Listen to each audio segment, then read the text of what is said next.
என் அன்பு குழந்தையே, என் பிள்ளையாகிய உனக்கு இந்த நொடி முதல் அடுத்த 24 மணி நேரத்தில் உனக்கான அந்த நல்லது 100% நடந்தே தீரும். இது உன் சாயப்பாவின் சத்திய வாக்கு. என் வார்த்தைகளின் மீது நம்பிக்கை வை. எனக்காக என் சாயப்பா இருக்கிறார், என் கஷ்டங்களை தீர்க்க வந்து கொண்டே இருக்கிறார் என்று உறுதியாக என்னை மட்டுமே நம்பியிரு. நிச்சயம் உனக்கான நல்லது 100% நடந்தே தீரும். உன் சாயப்பா நான் நடத்தியே தீருவேன். நீ நிச்சயம் நல்ல நிலைமைக்கு உடனே வந்து தீருவாய் என் தங்கமே. என் வாக்கு என்றுமே பொய்யானது இல்லை.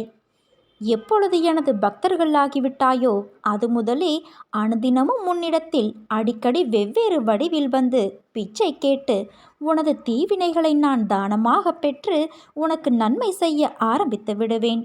நான் எனது உருவத்தில் இருந்த காலத்தில் எப்படி அடிக்கடி வீடு வீடாக சென்று பிச்சை பெற்றேனோ அதே போல இப்போதும் என்றென்றும் ஏதாவது ஒரு வடிவில், அது மனித வடிவாகவோ ஏதாவது ஒரு உயிரின வடிவாகவோ வந்து உன்னிடம் நிற்பேன்.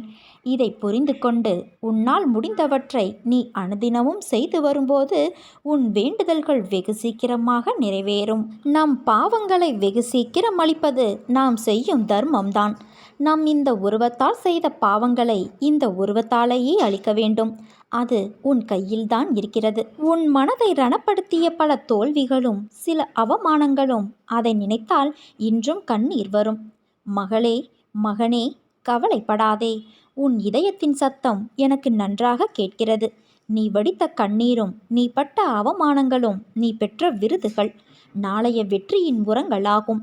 உனக்கு ஒவ்வொரு வினாடியும் என் மேல் நம்பிக்கை உண்டாவதற்கு ஏதுவாக நான் எல்லா வேளைகளிலும் உனக்கு உதவி செய்து கொண்டுதான் இருக்கிறேன். வெற்றி என்ற ஒரு சொல்லை மட்டும்தான் இனி உன் வாழ்க்கையில் நீ எதிர்நோக்கப் போகிறாய். அன்பு குழந்தையே, நீ நினைக்கும் அனைத்தும் இனி ஒவ்வொன்றாக நடக்கத் தொடங்கும். உன் வாழ்க்கையில் நீ பட்ட துன்பங்கள் அனைத்தும் முடிந்துவிட்டது.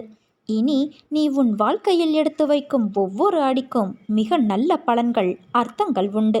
உன் கையை நான் இறுக பிடித்து கொண்டு இருக்கிறேன். இதை நான் உனக்கு நிலையான காட்சியாகவே காட்டிக் கொண்டு இருக்கிறேன். அதனால் நீ அடைய விரும்பிய நினைத்த காரியத்திற்கு மாறாக ஒரு சிறு தடங்கள் கூட உனக்கு இனி ஏற்படாது. உன்னுடனே இருந்து உன்னை உன் சாயப்பா நான் காப்பேன். இது உன் சாயப்பாவின் என் சத்திய வாக்கு. காலதாமதமாகிறதே, எனக்கு கிடைக்க வேண்டியது கிடைக்குமா கிடைக்காதா என நீ புலம்பும் புலம்பலை நான் அறியாமல் இல்லை என் செல்வமே. பொறு, உனக்கான தருணம் கூடிய விரைவில் வரும். அனைத்தும் கைகூடும். இது உன் சாய் தேவனின் என் சத்திய வாக்கு. நீ என்னை அடைவதற்கு எந்தவித யோக சாதனைகளும் தேவையில்லை. 6 சாஸ்திரங்களை அறிய வேண்டியதும் இல்லை. படைப்பவனும் காப்பவனும் அழிப்பவனும் நானே என்ற நம்பிக்கையும் விசுவாசமும் இருந்தால் போதும். நீ என் கடைக்கண் பார்வையை பெற்றுவிடலாம். என் கடைக்கண் பார்வை ஆண்டியையும் அரசனாக்கும் சக்தியை பெற்றது. நீ நம்பிக்கையோடு இருந்தால் நல்லதே நடக்கும். சாயிருக்க பயமேன்.